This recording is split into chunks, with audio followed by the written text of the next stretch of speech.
An NBC Nightly News special report. Inside Ukraine with Lester Holt. Good evening from Ukraine, where we are hours away from the dawn of a new day here in the western city of Lviv, almost 2 weeks since the Russian invasion began. Tonight, Russia continues its deadly assault throughout Ukraine. Casualties, both military and civilian, are growing. But Ukraine's president and military continue to mount strong resistance and defiance, echoed today by President Biden, who declared that Vladimir Putin will never take over this country. At the same time, the humanitarian crisis is growing. The UN now says more than 2 million refugees have fled the country, many passing right through where we are today.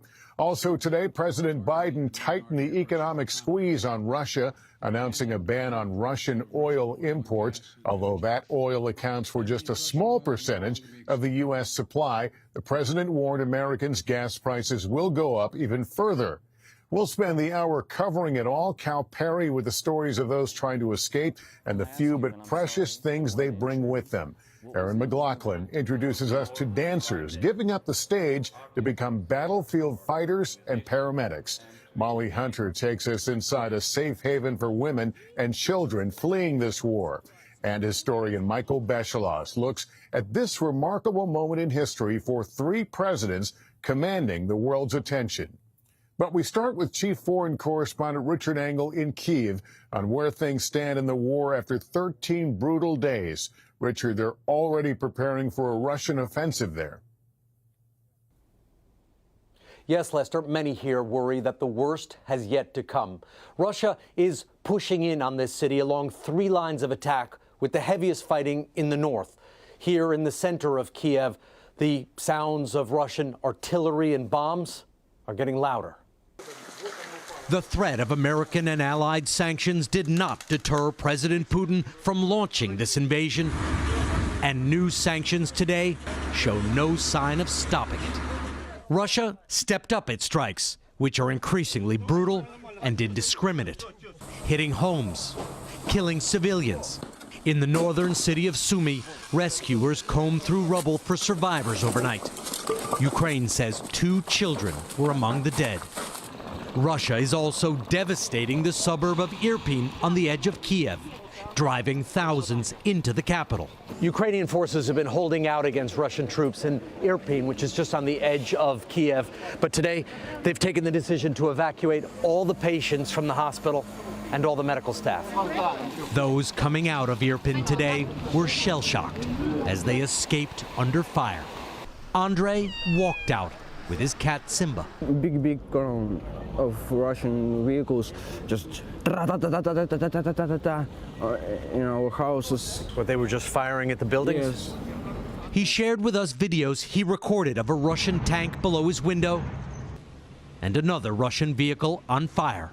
But Ukrainian President Zelensky is holding strong, posting a video overnight revealing his location, his office, declaring, "I will not hide and I'm not afraid of anyone." Zelensky went on to address the British Parliament and paraphrased Winston Churchill's Fight on the Beaches speech to Britons during World War II. We will fight in the forests, in the fields, on the shores. His words clearly resonating in the United Kingdom. Tonight, a senior U.S. defense official says despite Ukrainian resistance, including shooting down some Russian jets, Russia still has 95% of its combat power intact.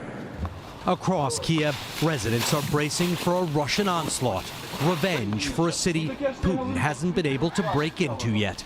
Miro Popovich served in the U.S. military and fought in Afghanistan. Now he's defending his hometown. Serving 3 years in the U.S. Army, I learned a lot about war. And for me to not be here right now and to run away, I don't think it's the right thing to do. Because I see all these young boys who never seen explosions, never smelled blood, and they are signing up to defend their country. I have to help them as much as I can. People around the world have watched and been amazed, I think, by the spirit of the Ukrainian people to fight, to resist. Yeah. What's that all about? Where is that coming from? There is no way we're going to be under Russian government. There is no way we're going to go back to USSR or something like that. No. I think modern Ukraine and Ukrainians, most of us woke up, especially now. We see what's up, and we're going to fight for our freedom. That's it. Every single person here. Ukraine has been calling for air cover and Soviet-era jets that this country's pilots know how to fly. Tonight, Poland said it's willing to give Ukraine all of its MiG-29s and send them to an American airbase in Germany. It's still unclear how the jets would make their way here to Ukraine. Lester? Richard Engel tonight. Thank you. The Ukrainian war effort runs through the fabric of this country, from neighborhood volunteers setting up their local defenses to businesses adapting to the needs of a nation fighting for its existence. Ukrainians are fighting back any way they can, while its army engages the Russians head-on. Factories like this three-generation family-owned metal company in Lviv do their part. Max Androshishin never imagined he'd go from making pots and pans to making anti-tank barriers. It was very hard. We understand that we need to help to army, but we don't know how. From the first day, the many volunteers ask us to make different things like this. So you are a war factory now? Yes, unfortunately. They've used drawings and improvised. This factory has gone from making kitchen pots to lethal items like this. This collar fits on the top of a grenade. When it blows up, these spikes become shrapnel. Much of his staff has left for military service. The factory still managing to churn out things like spikes to disable vehicles. So that'll ruin tires, ruin the bottom of the car? And even big car. And dog tags for the Ukraine military's rapidly growing ranks. Max's company is doing it for free. The money for salaries, though, is running out. Do you and your employees feel a sense of pride for your contributions? Yes. Many guys who work in here come and say, we will work, but we don't want a salary. Some of the items destined for volunteer forces who are part of the country's defenses.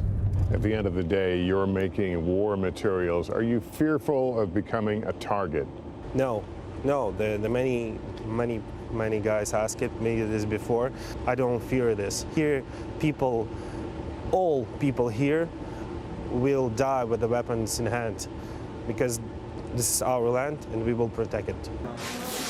Not far away, at a Lviv art center, more materials of war. We are all united as much as we can. Volunteers rip, cut, and weave camouflage netting designed to conceal fighting positions and structures. They, too, answering their country's call. What message does this send to Vladimir Putin? That we are here, we're ready to fight, we want our homeland independent, free, and we will have it. Obviously, you're very proud to be Ukrainian. How proud are you to watch all these people come together? Yeah, I'm super proud that everybody is so initiative, cannot stay at home, and they all want to impact, and sometimes we have much less job than people and volunteers for them. Yeah, I'm super proud to be Ukrainian right now, and this is amazing to be here right now. From its rapidly transformed factories to its determined population, the fabric of this embattled country remains strong. Also joining the war effort, some known for their poise and grace, but now ballet dancers who have perfected their art on the stages of the capital city, Kyiv, are instead carrying rifles and even working as paramedics on the front lines of this war. Aaron McLaughlin now with their story tonight. They're the Butterflies of Kyiv, performing for the final time in France. Back home, their country torn apart by war. Now some of Ukraine's premier ballet dancers have swapped their tutus and slippers for guns and fatigues, putting their life's work on hold to defend their country. Of course I'm scared, says artist Alexei Potyomkin. I'm not a military person, but I couldn't just sit on the sidelines and observe. Just days ago, Alexei was a principal dancer in his prime, now a military paramedic. His life as an artist, a distant memory. I don't even think about ballet anymore, he says. I had 2 premieres coming before the war. Now it seems like another life, which never existed. Dancer Lesia Vorotnyuk says art has prepared her for war. Ballet teaches you to have a strong spirit, she says. In 2019, Lesia says her husband died fighting on the front lines in eastern Ukraine. She says she's armed herself to protect her son and country. I love to perform on stage, to travel, to come back to ballet, she says. But the most important thing now is for the war to end with our victory. Across Ukraine, opera houses and theaters are closed to focus on winning Putin's war. Now it's not time for performance on a stage. Now we have performance on our street. We have blood, we have bombing. The last time Alexander Omelshenko danced, it was the night before the war began. Now he's building anti-tank hedgehogs. Each day that goes by falling further out of shape. A small sacrifice, he says, for his country. I very love my country. We have a beautiful country, we have a beautiful people, and I'm very sad, very angry. Do you think you're going to dance again? Yeah, 100% I go back again. When? I don't know. When it's all finished. I hope it will be soon. Tonight, the artistic soul of Ukraine is standing by until they've secured their freedom. Aaron McLaughlin, NBC News, Lviv, Ukraine. Despite the strength of the people here, an unprecedented number of Ukrainians have now fled the country. And this city, Lviv, is a focal point for those trying to escape. It's being flooded by refugees, many of them on their way to the border. Tom Yamas has been following their stories. Tonight, 2 million refugees have escaped Ukraine. Half of them are children. And so many still trapped in the east, in crippled cities like Mariupol. Why shouldn't I cry, she says. I'm so sad about the people, the city, the children. At refugee camps, life may be safer, but it's still agonizing. Anya is 8 months pregnant, traveling with her daughter. Her husband stayed back to fight. You don't need to speak Ukrainian to understand her pain. She says, I'm broken. Extraordinary situation. Right. And in Lviv, the mayor told me today his city is housing more than 200,000 refugees. It is new reality. It's in my home stay refugees. In your home, there's refugees staying? Yes. But he's frustrated, saying they're reaching a breaking point and need more help. International organization in this moment must be in Lviv, not in Poland, not in different countries, in Lviv. No tomorrow, immediately, we need immediately. Lviv, known as Ukraine's capital of culture, is now the capital of refugees. Schools, theaters, even gyms are all converting into shelters. This is your business, this is your livelihood, how you make money. How long will you keep this gym closed, housing your fellow countrymen? As long as the refugees keep coming, until the war is over, until we win. 25-year-old Alyona Yevtushenko and others are now calling this aerobic studio home. She fled from Kyiv. Days of living in a bomb shelter became too much. What has been the hardest part so far? The hardest part to understand that we are now safe here and our friends and family are not safe. You're worried about them back home? Yeah. She's grateful her mother and 8-year-old brother are with her, but they all want to know, when can they go back? He really wants to get home, and I also want to get home. But right now, we can't. Yeah, you'll get home. You'll get home. I believe that 100% we will get home. Ukrainians and the world praying for that safe return. And Tom, joining me here now, you spoke to the mayor there. Did he give you more specifics about what they need, what they want? Yeah, they are reaching the breaking point here, Lester. So what he wants is physical structures. He wants the UN to come in and actually build something so they can start housing refugees. They knew they were going to take people in. They never knew it was going to be this many people. And what about the big picture of these refugees? How long will they be here? How will they prepare for them? You know, I think, Lester, what I've realized is that every Ukrainian is fighting their personal war right now. Some are fighting the Russians. Some are fighting for survival survival. Those refugees are fighting the journey, right? Traveling 50 miles across this country from east to west. A lot of them mothers with the children, no strollers. And I think a lot of them are just trying to get to safety, but it's starting to hit them, right? Once they get settled in, the shock hits them that they've left people behind, they left their homes behind, they've left their country behind. What strikes me when you go to the train station, it is beginning to take on some sense of organization in terms of where to go, how to find out answers, how to get to where you want to be. It's incredibly organized. It surprised me that there's not chaos here or chaos in the city of Lviv. But I will tell you this, Lester, the lines are getting longer. They're not getting shorter. This refugees number is just going to keep skyrocketing. And that's been one of the biggest things for me. I thought at some point we would see the numbers go down, but the lines are just getting longer. All right, Tom, thanks very much.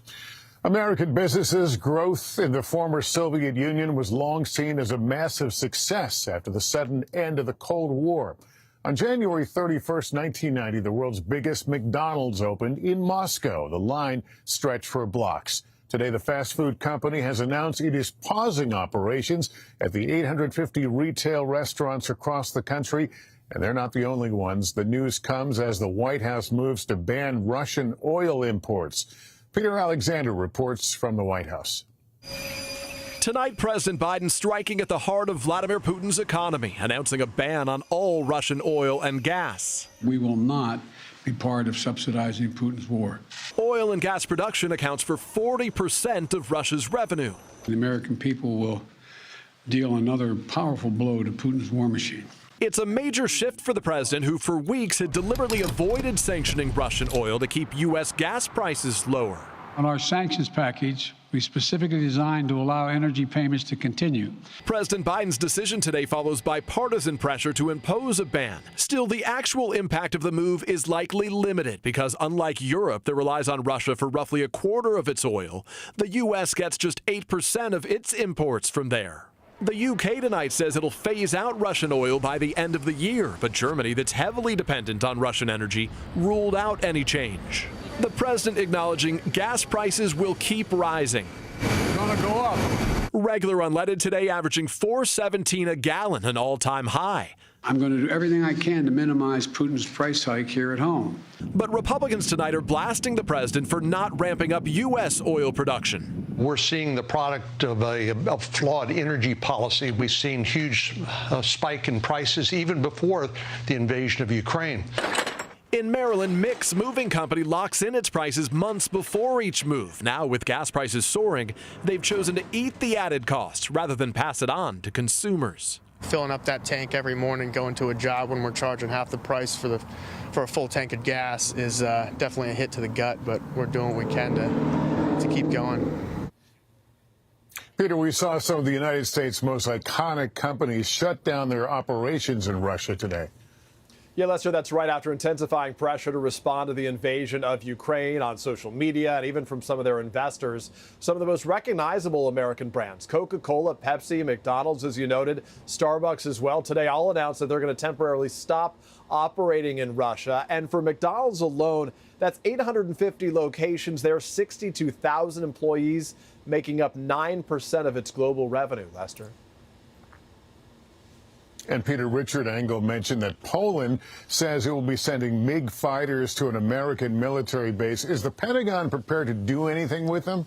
Yeah, Lester, this story's evolving even at this hour right now. Poland's announcement tonight caught U.S. officials completely off guard. The Pentagon and State Department say they were not consulted first. There had been no discussion about the jets ever crossing into U.S. hands. The U.S.'s position was in support of Poland, sending them directly to Ukraine. Tonight, officials here say they have serious concerns about Poland's proposal and say it is not workable. Lester? All right, Peter, thank you. In just days, Ukraine went from a peaceful country to one overrun by mortar explosions and missile attacks. So many people come here to Lviv on their way to some unknown final destination, and they often pass through the bustling train station. Our Molly Hunter takes us inside a place of relative calm where mothers can find a small amount of peace with their children. Lester, that's right. You have been to that train station, spent time at that train station. Well, around the back, up from the tracks, upstairs, there's a room that is a lifeline for young mothers. It'll break your heart and give you some hope. Leaving home like this is traumatic. No one chooses this for their children. Millions making their way west to Lviv Central train station. Arriving in Lviv Central train station is chaotic, it's confusing, but there's a group of volunteers right over here separating out mothers and the youngest children, infants, taking them inside upstairs to a warm room. There's food. It's essentially a sanctuary on their very long journey. Up the stairs, it's just mothers and the youngest children. 5-year-old Miroslava and mother Natalia left Zaporizhia. You left your husband, but she's safe. Natalia says Miroslava finally believes that once again. Olga and 9-year-old Sonia left Kharkiv as the bombing intensified. Russian airstrikes every minute, she says, the circle getting smaller and smaller around their house. But here, there's still smiles and plenty of hugs to go around. Women arriving sometimes carrying just their children, and greeting them are young Ukrainian volunteers eager to help their country in some way. Everything will be fine. You're in the right place. Hi, Melita. 23-year-old Sofia from Dnipro is a single mom of Sonia and Melita. But as we're talking, a volunteer came up. It was time to go. Packing up and racing out so they wouldn't miss their ride. First Poland, then hopefully on to Italy. For some women, this room is the first moment they've had to stop and think. 28-year-old Ira and her 2 children left Kharkiv just yesterday. My children are traumatized, she says. So they knew it was scary. They knew it was war. They think it's some kind of game. Ira says she's so disappointed with how her life has turned out and doesn't know what's next. I don't know. But here in this room, there's relief and shared gratitude for making it this far. Now, we asked little Sonia, 9-year-old Sonia from Kharkiv, what she put in her backpack, what she grabbed when she was leaving her house.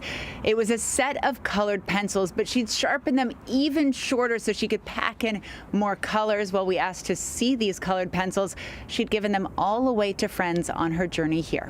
Lester? All right, Molly, thanks for sharing their story.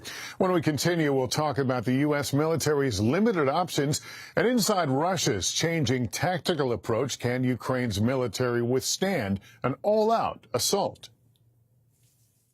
News is happening now. Look at what's making headlines around the world. Whenever it happens, wherever you are, it's here now.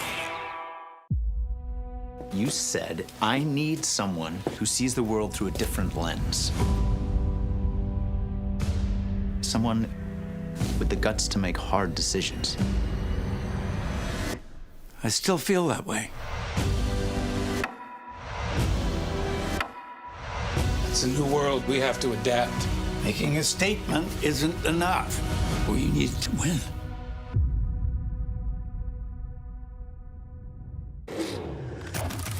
Five, 4, 3, 2, 1. Let's go.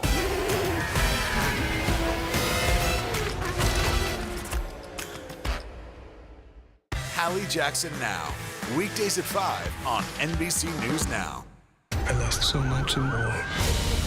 I lost my parents and my fiance.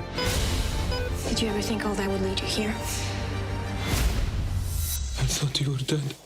Transplant, Sundays on NBC. NBC News, streaming free now. You said, I need someone who sees the world through a different lens. Someone with the guts to make hard decisions. I still feel that way. It's a new world. We have to adapt. Making a statement isn't enough. We need to win.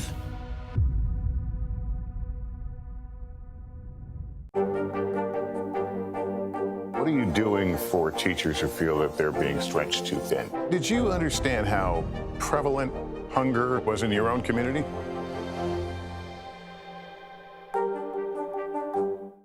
Top Story with Tom Llamas is your news playlist on NBC News Now.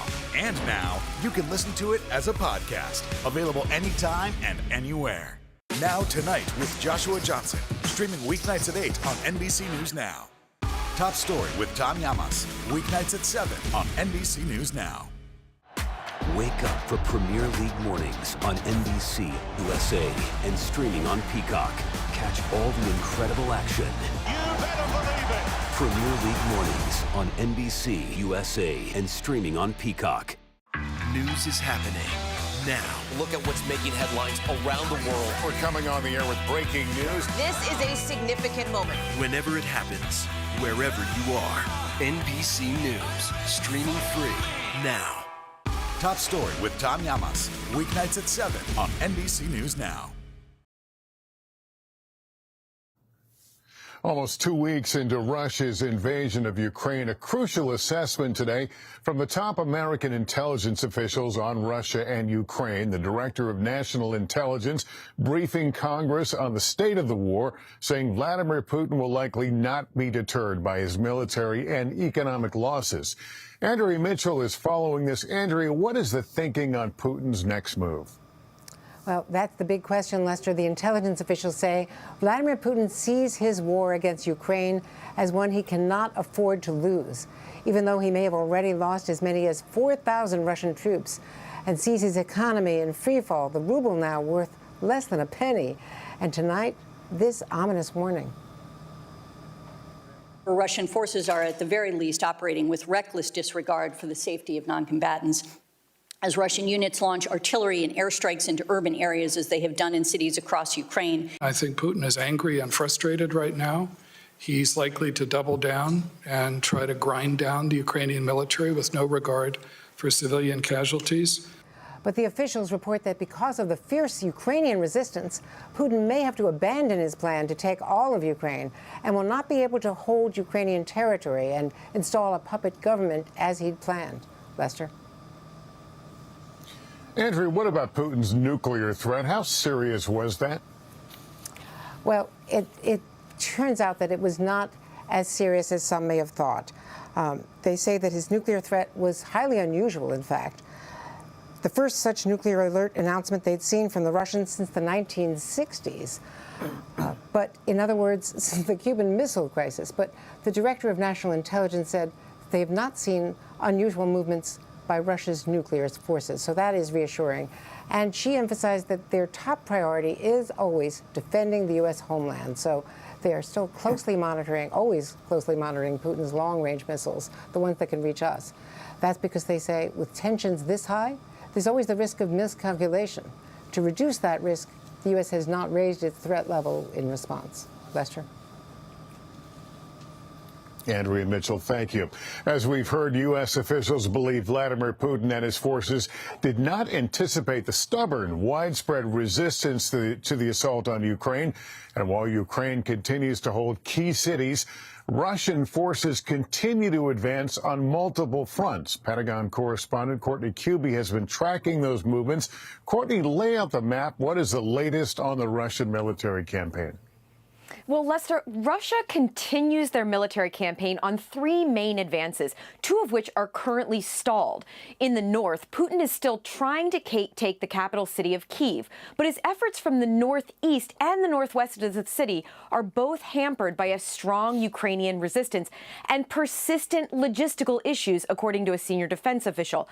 So the Russian military is struggling to get food and fuel to their troops right now. So today, Russia opened a third line of assault on the city, advancing from Sumy. They're now about 60 kilometers outside Kyiv along that axis, with the goal of encircling and isolating the city as they simultaneously pound it with both missile and artillery strikes. Now, in the east, Russia has struggled to take Kharkiv, it's Ukraine's second largest city, as the Ukrainian military has mounted a really powerful defense and delaying the Russian advance to the Dnipro River, which would ultimately cut off the southeastern half of the country. But the south is a different story, Lester. The Russian military is making advances there, where their troops have moved northeast out of Crimea, now surrounding Mariupol, as other Russian troops are moving northwest to Mykolaiv. Now, a senior defense official says that Russia is likely to focus on the strategic port city of Odessa soon, with ground forces in the south that could link up with an amphibious assault force from the Black Sea to ultimately surround that city. Now, a U.S. assessment is Russia could be trying to create a land bridge along the entire southern coast, stretching from Donetsk all the way to Odessa. You can see that if Russia is successful along these three lines of advance, they would effectively have cut off the entire eastern half of Ukraine and have it surrounded, Lester. All right, Courtney, thank you for laying that out for us. I want to turn now to some of our guests as we continue to discuss what's happened here. We're joined by two men who know Russia well. Michael Mcfaul is a former U.S. ambassador to Russia and an NBC News analyst. And Leon Panetta, former defense secretary and CIA director. Good to have you both with us. Great to be with you, Lester. Good to be with you. And Secretary Panetta, if I could begin with you first, and this idea of the transfer of Polish planes that have apparently they're willing to send to a U.S. base. Does that seem like a workable plan? I think that it does give the opportunity to the Ukrainian pilots to have some additional fighter planes to be able to use with regards to trying to protect their airspace and try to control it as best as possible. So the M29s, providing those from Poland to the Ukrainians, I think could very well give the Ukrainians the capability to develop their own no-fly zone if they want to do it. Ambassador Mcfaul, I want to help you get inside Putin's head here and understand what he considers, the U.S. and the resolve of the allies in general. Does he think they will blink before him? Well, he thinks he's going to continue his military operation until he achieves his two objectives. One is to destroy the Ukrainian army and military. He said that very explicitly before launching this war. And that's why those MiGs that you were just talking about for President Zelensky are so important. And number two, he says he's going to continue until he achieves what he calls denazification, Lester. And by that, he means regime change. He means killing President Zelensky, eliminating his government, all the governors that report to him, including where you are right now. That is his objective. And I think we need to be honest. The Ukrainians have fought valiantly, heroically, but we're only in week 2 of this operation. He still has the majority of his armed forces available to him.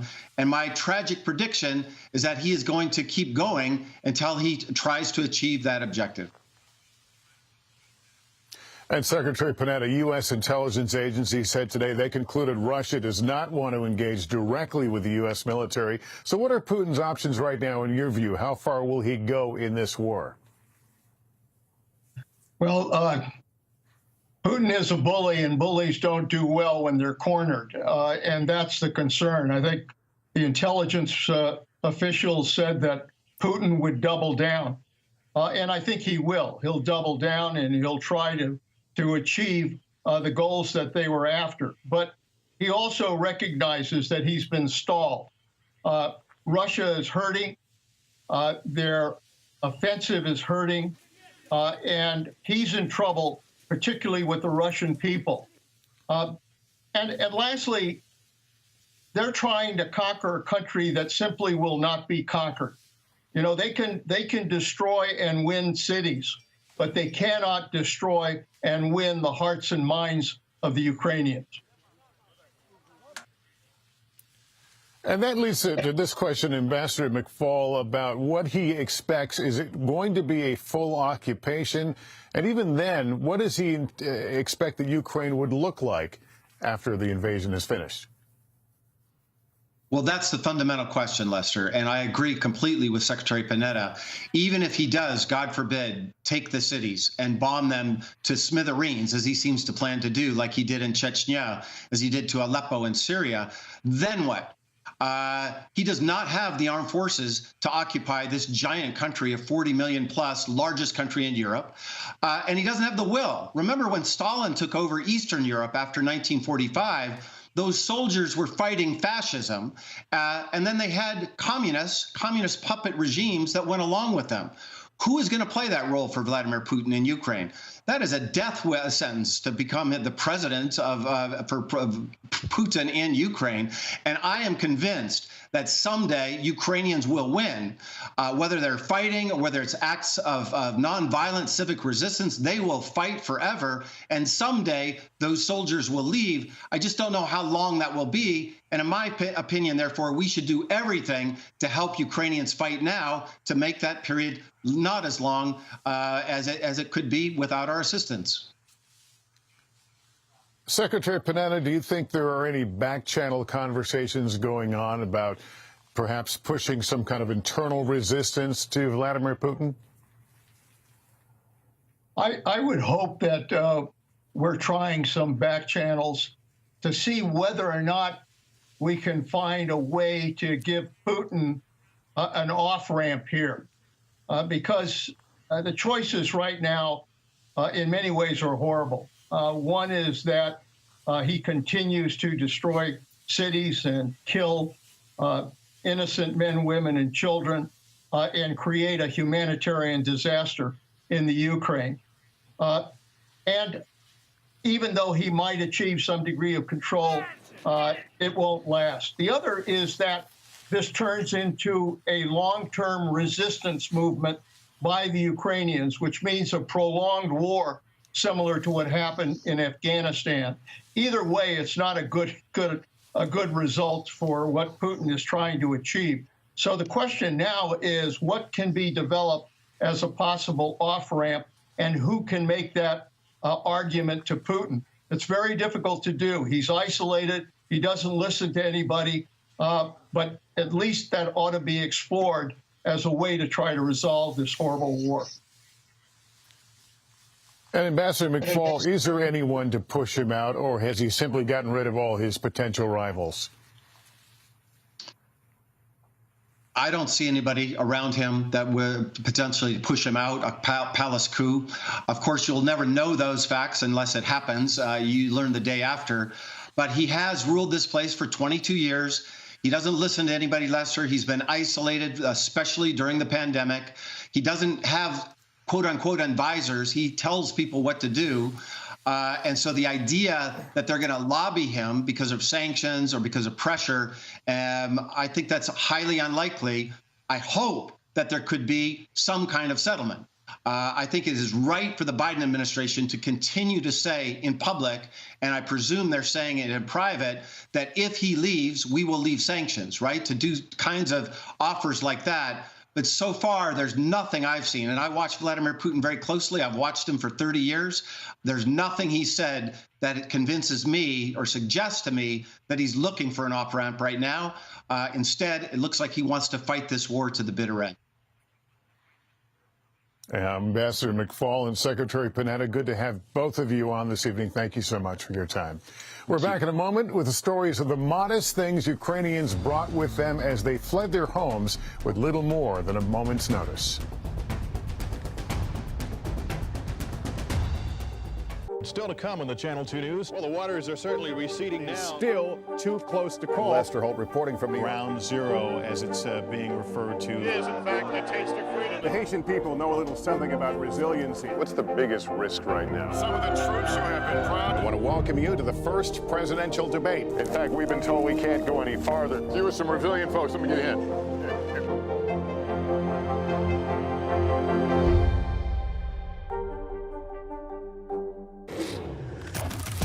5, 4, 3, 2, 1. Let's go. It's time to go racing. Here we go. What a move. The greatest spectacle in racing. Indy 500.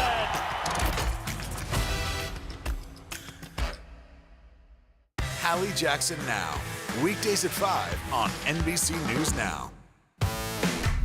There's no better place for fun with friends. Quality time with your little golf buddy. Or an afternoon alone together. With the Golf Now app, family and friends are just a tap away.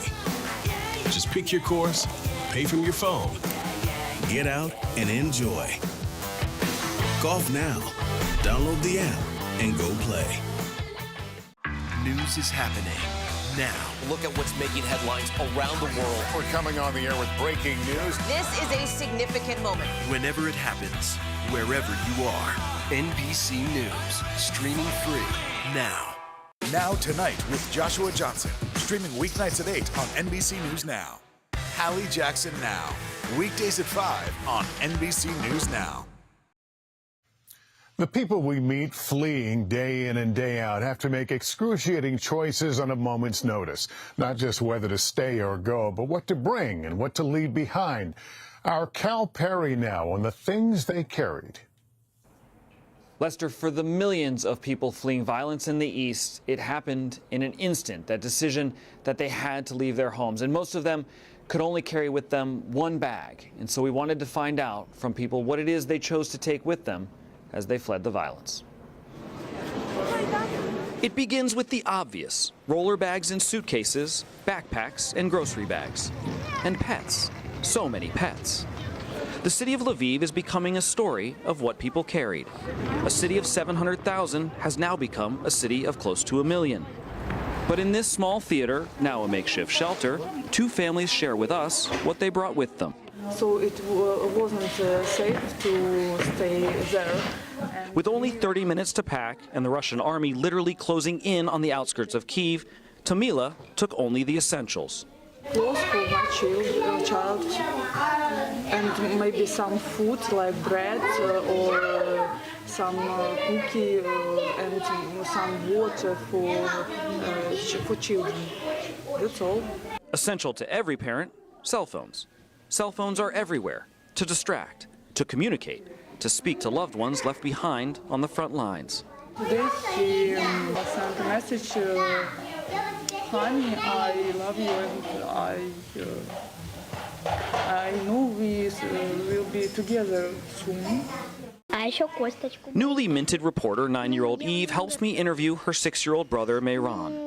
For them, fleeing meant securing their stuffed animals. Her name is Bone. Matt V quickly arrives on the scene and presents Hank. This is his favorite. He's had it since he was born. It's his bed buddy every night. Little Emma then announces her presence. Her sister relays the sad news. She was getting dressed too slowly, so she didn't have time to pack her toys, we're told. Dad, Yafan, brought a bag of what he thought was vital: paperwork and clothes, as well as his 5 children, his wife, his sister, and her mother. As many kids' clothes as can be stuffed into a bag seems to be the overwhelming and the consistent necessity of parents everywhere across this war. Though every parent can relate to this: room for a child's drawing. The heaviest things, the emotional baggage, comes no matter what is physically carried. Uncle Nikolai tells us it's fear, it's stress, and uncertainty that he carries, but he finishes with hope. A hope that he says one day they'll all be able to return home. Cal Perry, NBC News, Lviv, Ukraine. In the United States, this war is heading home for Americans of Ukrainian descent. There are about 1 million of them, and tonight many are trying to help relatives here in Ukraine escape. Gabe Gutierrez now with some of their stories. When his cousin's family sent him this video from their apartment in northeast Ukraine, Andrei Molchanov's life changed. I just immediately went into red alert. He then saw his cousin's 6-year-old daughter Sonia in a cellar, hiding from the chaos. Привет всем. Я вам еще хотела пожелать, чтобы в земле было очень хорошо. They needed an escape plan, so for days, Andrei, who lives in LA, has been working virtually around the clock to provide logistical support for his relatives turned refugees. I know that I can't stop doing what I'm doing because I can't sleep comfortably unless I'm doing everything I can to help. In New York's Long Island, Voldemort Tokovsky has also been trying to help family members escape since the war broke out. Now his mother and brother don't want to leave. They're making this choice, right? Because they feel like it's their land. This is their life, and they just don't want to give that up, right? They want to fight. Olga Soy is a social media influencer from Chicago who'd been visiting her mother in Kyiv when the shelling began. Has this all sunk in yet? Not at all, no. This is a bomb shelter. She documented her brief stay in an underground bomb shelter and then her frantic journey with her mother to Poland. We're just waiting to get to the border, I guess. But now she's desperately trying to find an escape plan for her father and other relatives in Kherson, the southern port city under Russian control. My whole family is still in Ukraine, and your day starts with waking up and calling to see if everybody's alive. Her hometown defiant in the face of Russian occupation. There are no words to describe it. It's horrifying. It is. It doesn't make any sense. Senseless as the war may be, tonight Andrei has some hope. Some of his relatives have just managed to cross into Poland, but his cousin stayed behind, putting his life on the line. It really breaks my heart to know that we might not see each other, and I'm just trying to do whatever I can to not let that happen. Even if these families are able to get their relatives out of Ukraine, they still haven't been able to get them visas to the U.S. They're asking the federal government to make that easier. Lester? All right, Gabe, thank you. We're back in a moment with the latest from Vladimir Putin and the view from Moscow. And we'll discuss this extraordinary moment for 3 presidents the world is watching.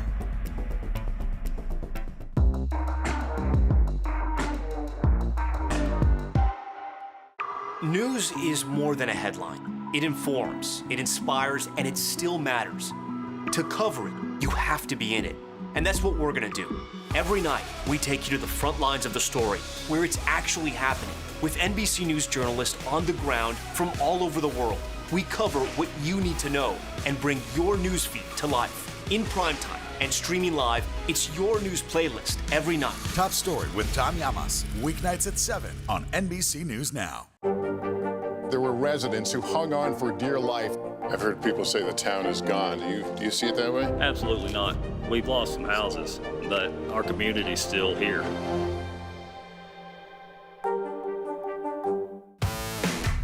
There's no better place for fun with friends. Quality time with your little golf buddy. Or an afternoon alone together. With the Golf Now app, family and friends are just a tap away. Just pick your course, pay from your phone, get out and enjoy. Golf Now. Download the app and go play. News is happening now. Look at what's making headlines around the world. Whenever it happens, wherever you are, it's here now. Let's go. This is a critical choke point for this fire.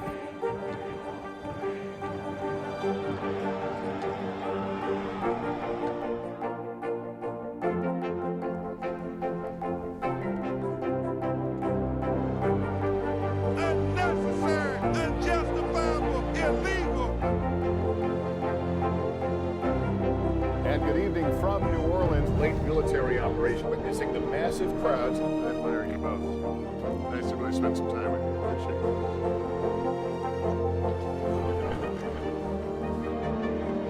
At any moment now.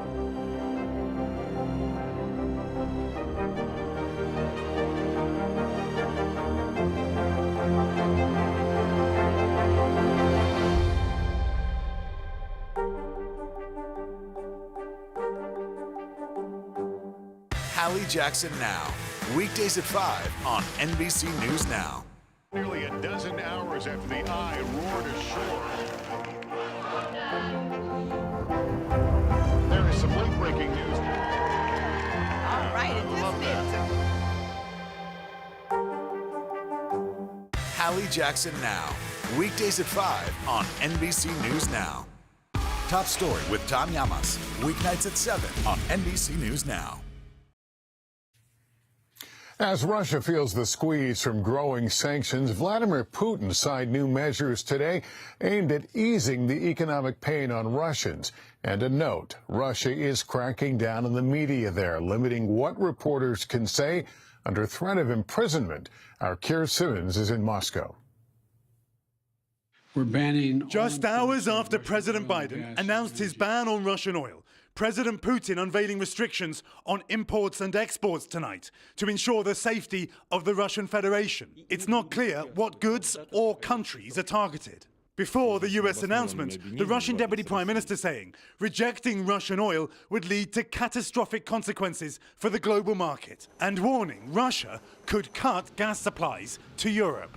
Today, the European Union did not join the US ban, but did propose gaining independence from Russian fossil fuels by 2030. Europe imports 45% of its gas from Russia and 25% of its oil, while Russian oil and gas revenues reached $119 billion in 2021, according to Russia's finance ministry. Today, the leaders of Germany and France spoke with China's President Xi. In February, the Chinese leader stood shoulder to shoulder with President Putin ahead of the Olympics. Today, Xi called for maximum restraint, warning sanctions against Russia will dampen the global economy. But despite the diplomatic tension, a senior Russian foreign ministry official today called for maintaining a constructive dialogue with the US in international security. Lester? Keir Simmons, thank you. The global community has not faced as perilous a moment since perhaps the Cold War. For more on a chapter whose ending we won't know for some time, I'm joined by NBC News presidential historian Michael Beschloss. The world is seeing three very different examples of presidential power, Michael, between Presidents Putin, Zelensky, and Biden. Can you frame this moment as a test of leadership? It is a test of leadership. And, you know, you and I, Lester, both on air and off air, have talked about the fact that one of the big questions of world history is, are events like this caused by great historical forces, or are they caused by personalities? Who happens to be the leader? And I think what we're seeing tonight is something that is a very clear example of category number two. If you didn't have these three personalities, Putin, Zelensky, and I would also say Joe Biden, we would have a very different situation. Look at the Cold War, post-Cold War leaders of Russia. Mikhail Gorbachev, who ended the Cold War, and then Boris Yeltsin, Vladimir Putin. Gorbachev and Yeltsin wouldn't have in a million years been doing what Putin is doing, brutally invading a neighboring country, indifferent to the possibility that he is subjecting the entire world, all of us, to the possibility of nuclear war. That's just because of the bad luck that all of us have had, that Putin happens to be the leader of Russia. And then Zelensky. You know, what would the odds have been if you and I were talking a few weeks ago? What would we have done if we were asked, what would Zelensky be like under this kind of pressure? His life is threatened every single hour. He leads a country that is facing enormous odds, very much like Winston Churchill under the Blitz from Nazi Germans in 1940. And I would also say Joe Biden. Here is someone who's taken a lot of risks, not just higher gas prices, but taking a very strong stand for the Ukrainians, short of war, but doing almost everything else.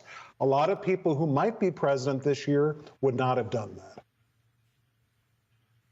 And today, President Biden, we saw him move to ban Russian oil imports. President Nixon faced crippling gas shortages in the 70s. You saw the long lines at gas stations, cars running on empty. Nixon expanded exploration, but he also told Americans during an address, in the short run, we must use less energy. That means less heat, less electricity, less gasoline. President Biden can't afford to give a similar message at this moment, can he? He actually can afford it, he thinks.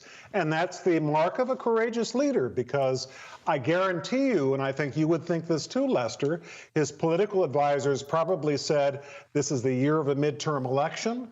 You have said you want to run for president again in 2 years. And you're going to make yourself extremely unpopular if people are in gas lines as they were under Nixon in 1973 and 1974. What Biden has done is said to Americans, no one wants to see an energy crisis, but America still stands for freedom, and we wouldn't be Americans if we did not stick up for the underdog and the freedom fighters in Ukraine. Today marked the anniversary of the first Marines' arrival in Vietnam back in '65. At the moment, 7,000 more American personnel are on their way to NATO installations in Europe. How has the pressure on American presidents to use the military evolved? Well, at the time of Lyndon Johnson going deeply in Vietnam on this day in 1965, we were a much less isolationist country. Americans were willing to make a military commitment. And if you and I were talking 2 weeks ago, I would have been, and I think you might have been, not certain how Americans would react to an attack on Ukraine. Look what we've learned in the last week. This is still a country in love with freedom. Michael Beschloss, always good to have you on. Thank you so much. When we come back, I'll have some final thoughts from Ukraine on this International Women's Day.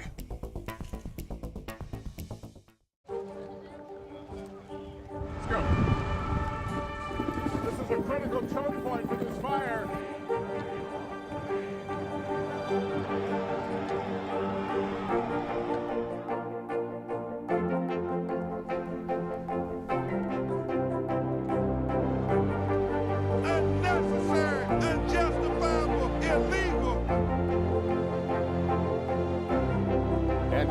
From New Orleans, late military operation witnessing the massive crowds. I admire you both. Nice to really spend some time with you. Appreciate it.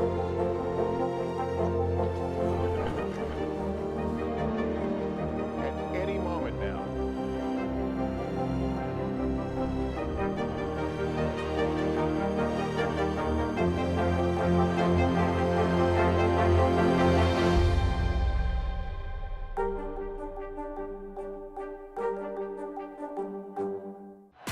Wake up for Premier League mornings on NBC USA and streaming on Peacock. Catch all the incredible action. You better believe it.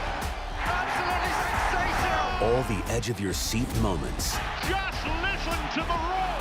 What a moment. And all the characters. Your Premier League theatre. The one-man wrecking force. Can you believe this? What a goal. Premier League mornings on NBC USA and streaming on Peacock.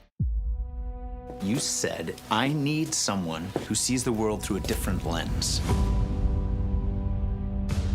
Someone with the guts to make hard decisions. I still feel that way. It's a new world. We have to adapt. Making a statement isn't enough. We need to win.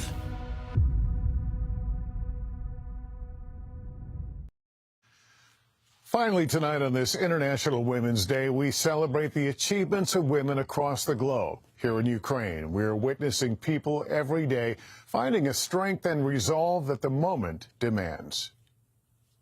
They've said goodbye to everything. Thousands of women left to lead the way to safety, holding their children's hands and the little they can carry with them. Outside a train station in Lviv, Irina, who evacuated from the Donetsk region, tells me she and her daughter will shelter here. Her job is to keep her daughter safe, and her husband's job is to keep the country safe. Behind the tears, resilience and fortitude. Leah came here from Kharkiv with her twins to escape the fighting, protecting them, telling them the sounds of war were actually just bad weather. She's ready to leave that storm far behind them. We want to get to Poland.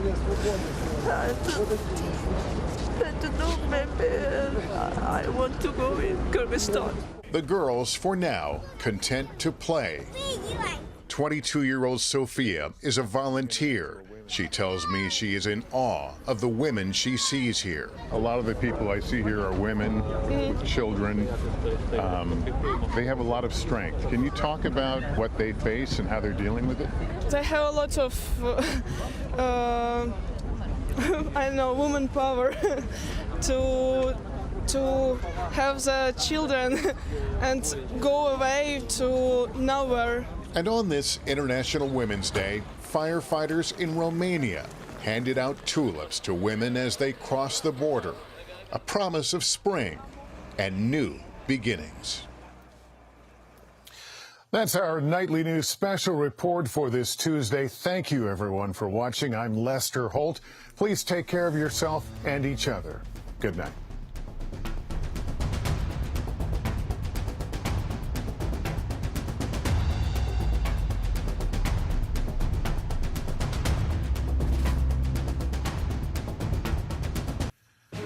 Tonight, our special coverage from inside Ukraine as the U.S. hits Russia with one of its toughest punishments.